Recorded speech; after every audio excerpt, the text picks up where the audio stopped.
మీ TV Telugu news కి స్వాగతం.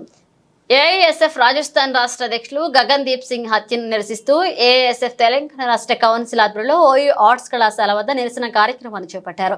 ఈ సందర్భంగా మాట్లాడిన లక్ష్మణ్, రాజస్థాన్ రాష్ట్రంలో మే 1వ తేదీన గగన్ దీప్ సింగ్ పై హత్యాయత్నం జరిగిందని, ఆసుపత్రిలో చికిత్స పొందుతూ మే 15వ తేదీన మరణించడం జరిగింది. అయినా గగన్ దీప్ సింగ్ పై దాడి జరిగి 20 రోజులు కావస్తున్నా రాజస్థాన్ పోలీసులు నిందితులను ఇంకా అరెస్ట్ చేయలేదని తెలిపారు.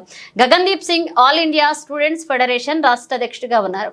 రాజస్థాన్లోని శ్రీగంగానగర్ జిల్లాలో మే 1, 2024న కొంతమంది అనుమానాస్పద వ్యక్తులు హత్యా ప్రయత్నం చేయడం జరిగింది.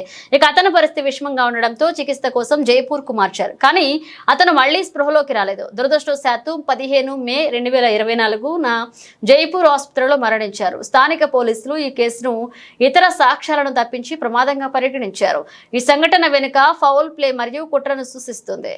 गगनदीप सिंह जोहार जोहार जोहार कॉमरेड गगनदीप सिंह जोहार जोहार जोहार कॉमरेड गगनदीप सिंह जोहार जोहार we want justice we want justice we want justice